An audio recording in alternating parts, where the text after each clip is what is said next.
नमस्कार, मैं हूं पुण्य प्रसून वाजपेयी। दस्तक में आपका स्वागत है। आज एक और ऐलान हुआ, डिजिटल इंडिया का ऐलान, और उस फहरिस्त में लगातार ऐलानों की फहरिस्त में एक नाम और जुड़ गया।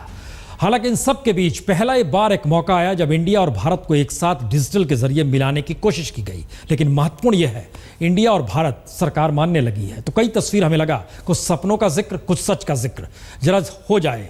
यह इसलिए महत्वपूर्ण है क्योंकि इस दौर में स्वच्छ भारत, जनधन योजना, योग और इसके उलट में जब चीजें आएंगी आपको, तो सच की स्थिति में इस देश के भीतर पीने का पानी आज भी नहीं मिल पाता है। शिक्षा को लेकर क्या स्थिति है, अगर दिल्ली में ही हाल देख लीजिए तो बुरा हाल है। बेरोजगारी की स्थिति की तादाद लगातार बढ़ रही है। बत्ती गुल देश के अब भी 10-12 घंटे अधिकतर इलाकों में रहती है, खासतौर से ग्रामीण इलाकों में।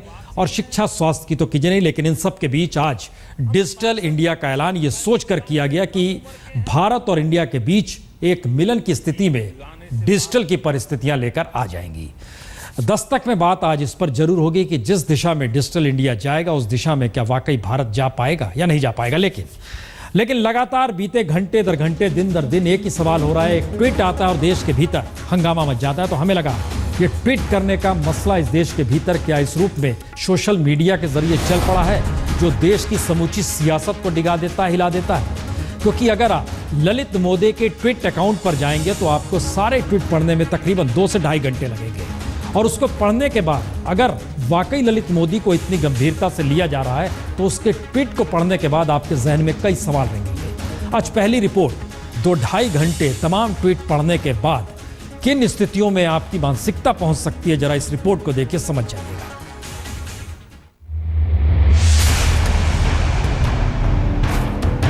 ललित मोदी के ट्वीट ने न सत्ता को बख्शा, न विपक्ष को, न आईपीएल के धंधे से जुड़े राजनेताओं को बख्शा, न आवारा पूंजी पर सवार नेताओं को या उनके करीबियों को, न आर्थिक अपराध की जांच करने वाले ईडी को बख्शा, न देश की न्याय व्यवस्था को बख्शा, न ही खिलाड़ियों को बख्शा। सीधे समझे तो ललित मोदी के ट्विटर ग्रंथ को खोलते ही वह लकीर मिटती दिखी जो सत्ता बदलने के बाद बदलनी चाहिए थी या फिर नई खींची जानी चाहिए।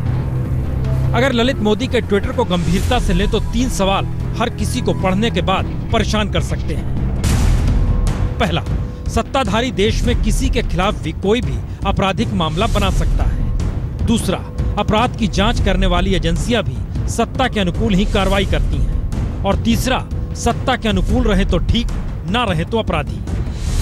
छोटा Modi is coming to the rescue and help of बड़ा मोदी। बड़े मोदी की सरकार जब संकट में है तो छोटा मोदी संकट मोचक बनकर आया है। यानी ललित मोदी का हर ट्विटर सत्ताधारियों के उस सिस्टम में ही सेंध लगा रहा है और उन राजनेताओं पर सवाल खड़ा कर रहा है जो सत्ता से आकूत ताकत पाकर देश में कुछ भी करते रहे हैं। मसलन ट्विटर के संकेत को समझें तो ललित मोदी इसीलिए मनमोहन सरकार के निशाने पर आ गए क्योंकि वह शशि थरूर के खिलाफ हुए। आईपीएल के खलनायक इसलिए करार दे दिए गए क्योंकि सत्ताधारियों ने आईपीएल पर कब्जा कर लिया। वसुंधरा राजे ने मदद इसलिए की क्योंकि ललित मोदी पूंजी बनाने का आसान रास्ता बन गए। और गांधी परिवार निशाने पर इसलिए आ गया क्योंकि सत्ता की अकूत ताकत तले इन्होंने मनमाना किया। तो कांग्रेस कुछ भी चर्चा करेगी तो जो भ्रष्टाचार का जो लिंक है वो 10 जनपद पर जाके ही रुकता है, सुई वहीं रुकती है, क्योंकि जननी कांग्रेस भ्रष्टाचार की है।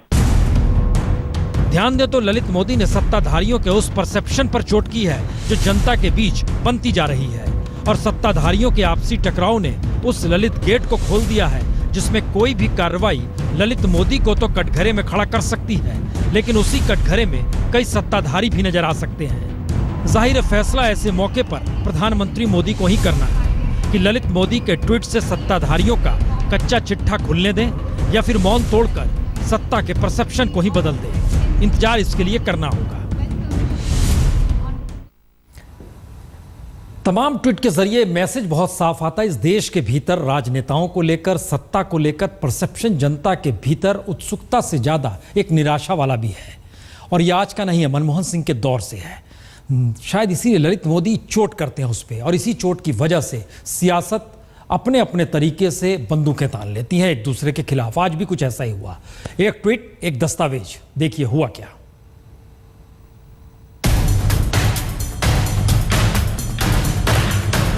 दस्तावेज ने स्वराज कौशल को कटघरे में खड़ा किया तो विदेश मंत्री सुषमा पर आंच आ गई। और ट्वीट ने वरुण गांधी से मुलाकात और सौदे का जिक्र किया तो आंच सोनिया गांधी पर आई। यानी निगाहों में स्वराज कौशल और वरुण गांधी, लेकिन सियासी निशाने पर सुषमा स्वराज और सोनिया गांधी। और उसके बाद सियासी हंगामा शुरू हो गया। साथ साथ अब यह विदित हुआ है कि उनके निकट संबंधी को माननीय मोदी जी ने अपनी कंपनी में डायरेक्टर की हैसियत अपनी खुद की जगह in place of mister Modi offer की गई। सियासी हंगामा जो हो, लेकिन ये दस्तावेज बतलाते हैं कि 15 अप्रैल को ललित मोदी ने बकायदा पत्र लिखकर विदेश मंत्री के पति स्वराज कौशल को अपनी गैर मौजूदगी में इंडोफिल कंपनी के डायरेक्टर पद पर नुमाइंदगी करने का ऑफर दे दिया।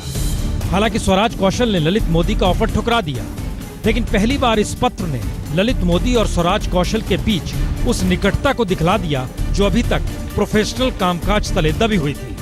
क्योंकि बतौर वकील किसी कंपनी का काम देखने और कंपनी के डायरेक्टर के जरिए अपने वकील मित्र को ही कंपनी का अल्टरनेट डायरेक्टर बनाने का आमंत्रण देना दोनों अलग अलग बात है। इसीलिए कांग्रेस ने आज अपनी बंदूक सुषमा स्वराज की तरफ मोड़ दी। वहीं ललित मोदी ने वरुण गांधी से मुलाकात का जिक्र करते हुए एक नया तार छेड़ा कि वरुण गांधी ने सोनिया गांधी के जरिए उनकी सारी मुसीबतों से निजात दिलाने का जिक्र किया था और इसके लिए सोनिया गांधी की बहन से संपर्क बनाने को कहा था। और ललित मोदी ने एक के बाद एक कर 3 ट्वीट कुछ इस तरीके से किए। पहला ट्वीट किया, कुछ साल पहले वरुण गांधी मुझसे मिलने मेरे घर पर आए थे और उन्होंने कहा था कि अपनी चाची की सहायता से वे मेरी सारी मुश्किल दूर कर देंगे। वे चाहते थे मैं इटली में रह रही सोनिया गांधी की बहन से मिलूं। फिर दूसरा ट्वीट आया, फिर हमने एक कॉमन फ्रेंड के जरिए सोनिया की बहन से संपर्क किया। उस आंटी ने काम कराने के बदले $6 करोड़ मांगे। तब मैंने कहा भाड़ में जाओ, क्या वरुण इस बात से इनकार कर देंगे? मुझे भरोसा है वो इनकार करेंगे। और फिर तीसरा ट्वीट भी आ गया, मैंने उनके साथ कांग्रेस IT ED के दलालों से मुलाकातों की वीडियो रिकॉर्डिंग बना रखी है। वरुण को दुनिया को ये बताना चाहिए कि उनकी चाची क्या चाहती थी। दुनिया के जाने पहचाने ज्योतिष इसके गवाह हैं। जाहिर है इसके बाद बीजेपी ने अपनी बंदूक सोनिया गांधी की तरफ मोड़ दी। देश की जनता ये पूछना चाहती है कि पहले तो CWG थे, फिर उसके बाद 2G हुए, उसके बाद कोयला जी हुए, उसके बाद जीजा जी आ गए, क्वात्रोची के रूप में कांग्रेस के मामा जी आ गए और अब तो मौसी जी भी आ गई है। लेकिन वरुण गांधी ने अपनी तरफ से एक बयान जारी कर कोहरा साफ करने की कोशिश की। उन्होंने अपने बयान में कहा कि नटवर सिंह के बेटे जगत सिंह के साथ उनकी मुलाकात ललित मोदी के साथ हुई थी, लेकिन ना तो वो मुलाकात से पहले ललित मोदी को जानते थे और ना ही मुलाकात के वक्त कोई बात हुई थी। और तो और उसके बाद ना फिर कभी मुलाकात हुई और ना ही कभी बात हुई। और इन सब के बाद जगत सिंह ने भी ट्वीट कर दिया और उसके लिए बकायदा एक अकाउंट खोला और 3 ट्वीट किए। एक ट्वीट में तो बताया मुझे अकाउंट खोलना पड़ा और 2 ट्वीट जिस बात का जिक्र है उसमें उन्होंने बहुत साफ इस बात का जिक्र किया कि दरअसल ये मीटिंग वरुण गांधी के करने पर हुई थी और वो किसी एक मिले जुले व्यक्ति के जरिए हुई थी, यानी जो दोनों को जानता था उनके जरिए नहीं हुई थी। इतना ही बात। यह भी जिक्र किया कि 1 हफ्ते के बाद फोन आया था ललित मोदी का और उसमें उन्होंने इस बात का जिक्र किया था जिस बात से वरुण गांधी इनकार कर रहे हैं। तो ये एक संकेत है कि मीटिंग हुई थी। लेकिन एक इन सब के बीच स्वराज कौशल ने भी बहुत साफ तौर पर कहा कि 37 बरस की उम्र में मैं तो राज्यपाल बन गया था और मुझे कोई क्या नौकरी देगा। लेकिन चलिए एक कदम और आगे बढ़ाते हैं। सवाल है, मोदी का जिक्र हो रहा है तो एक मोदी इस देश के भीतर और है और वो मोदी बिहार में मुख्यमंत्री बनने की रेस में है। लेकिन किसे पता था वह भी दागदार होने की स्थिति में आ जाएंगे। रिपोर्ट देखिए, उस दिशा में कदम बढ़ चुके हैं। तो नया नाम सुशील मोदी का है, जो हैं तो बिहार में सीएम की रेस में, लेकिन घपले घोटालों की फहरिस्त में सुशील मोदी का नाम बिहार में डिप्टी सीएम रहते हुए उभरा। यानी जब नीतीश के साथ थे, डिप्टी सीएम थे, कई मंत्रालयों को संभाले हुए थे, तब सड़क निर्माण में कैबिनेट की मंजूरी के बगैर वैट रियायत देकर सरकार को 500 करोड़ का चूना लगा दिया और अब ये मामला पटना हाईकोर्ट पहुंच चुका है। श्री सुशील कुमार मोदी जी जो वाणिज्यकर मंत्री थे, उनके द्वारा गलत डिसीजन लिया गया जिसके चलते अरबों रुपये की राजस्व की क्षति स्टोन चिप्स सहित आधा दर्जन आइटम पर किया गया है। दरअसल सुशील मोदी पर लगा ये आरोप बिहार में डिप्टी सीएम के साथ वित्त मंत्रालय संभालने के वक्त का है। उस समय बिहार में सड़क निर्माण को बढ़ावा देने के लिए राज्य सरकार ने 2007 में वैट और एंट्री टैक्स को एक समान कर दिया। बतौर वित्त मंत्री सुशील मोदी के हस्ताक्षर से वाणिज्य कर विभाग ने अधिसूचना जारी की और इसमें एंट्री टैक्स 8% से घटाकर 4% और वैट 12.5% से घटाकर 4% कर दिया गया।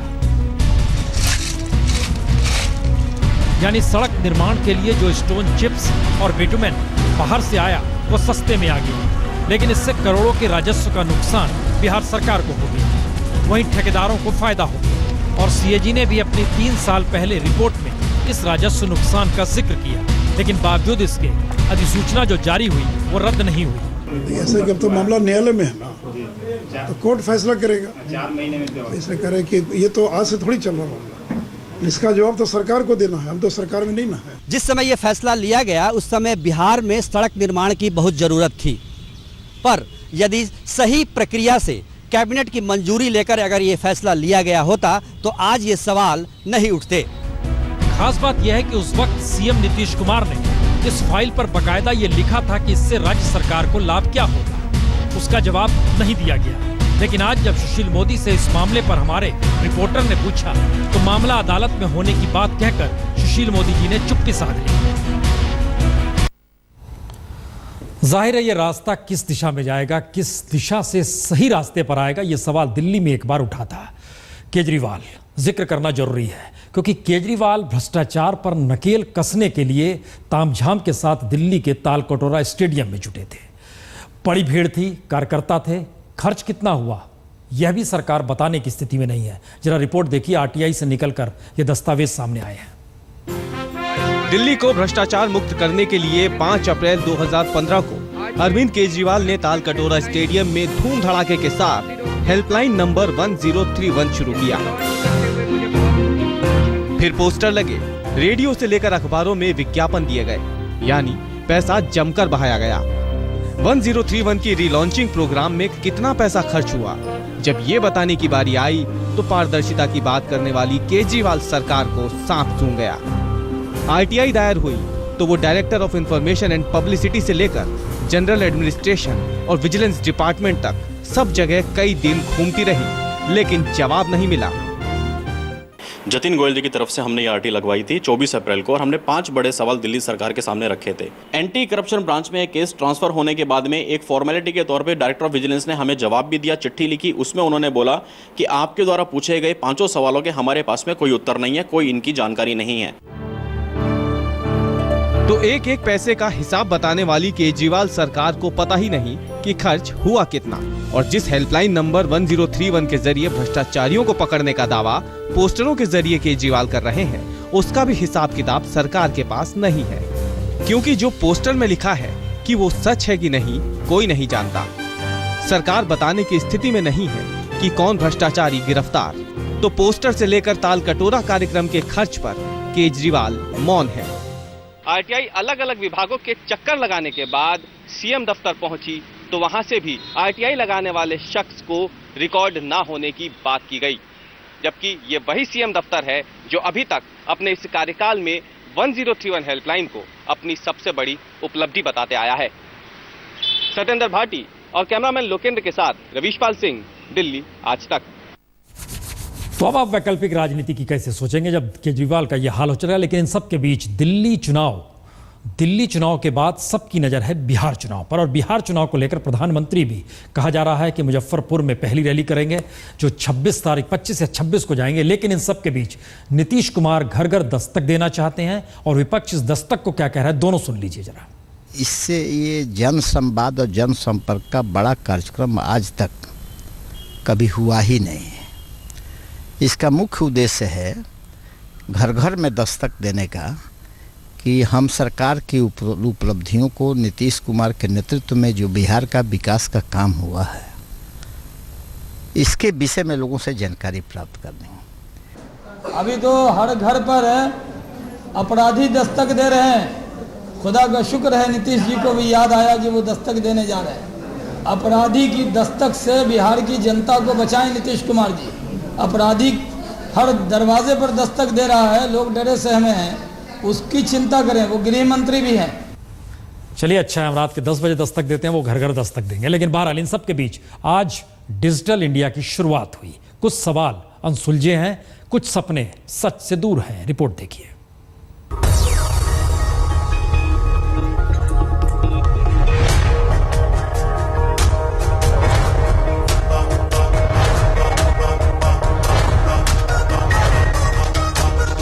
करोड़ों देशवासी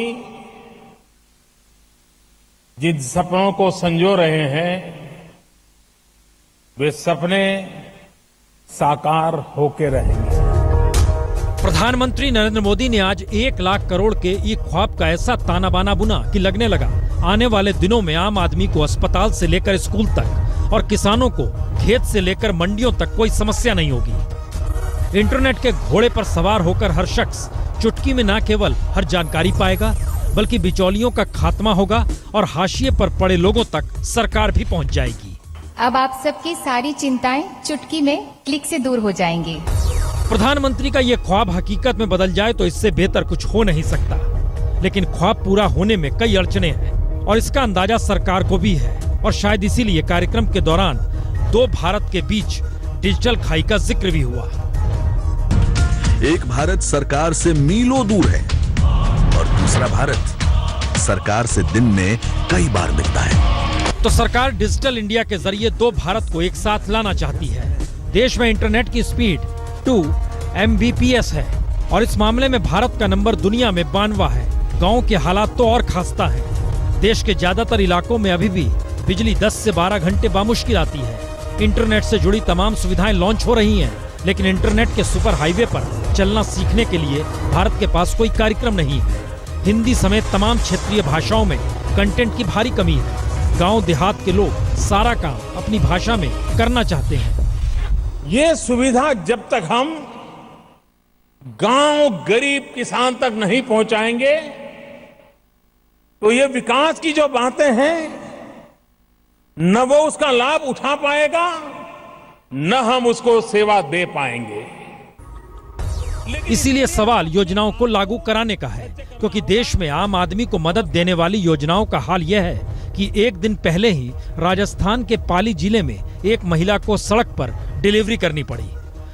वजह यह कि उनकी पत्नी एम्बुलेंस सेवा के लिए नंबर 104 और गर्भवती महिलाओं के लिए दिए गए खास नंबर 108 पर फोन करती रही, कोई नहीं आया। सोहनलाल शहर से तकरीबन 4 किलोमीटर दूर था और सुबह 4 बजे का वक्त था। नतीजतन डिलीवरी सड़क पर स्थानीय लोगों ने करा दी, यानी मदद के नंबर मदद के वक्त ही फेल हो गए।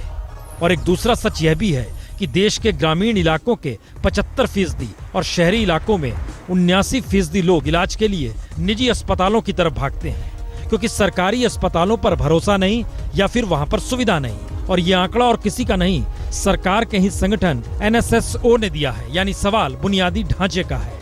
और इस हालात में अस्पताल में ई रजिस्ट्रेशन तो सरकार करवा लेगी, लेकिन इस पर अमल भी होगा ये ख्वाब शायद मुश्किल है। पाली में भारत भूषण जोशी के साथ आज तक ब्यूरो। बहुतेरे सवाल अनसुलझे हैं, लेकिन किसे पता था कि इस देश में सोशल मीडिया सच हो जाएगा, विकिपीडिया सब कुछ सच कहने लगेगा। दिखाएंगे आपको, ब्रेक के बाद लौटेंगे तब पूरा सच आप भी बदल सकते हैं।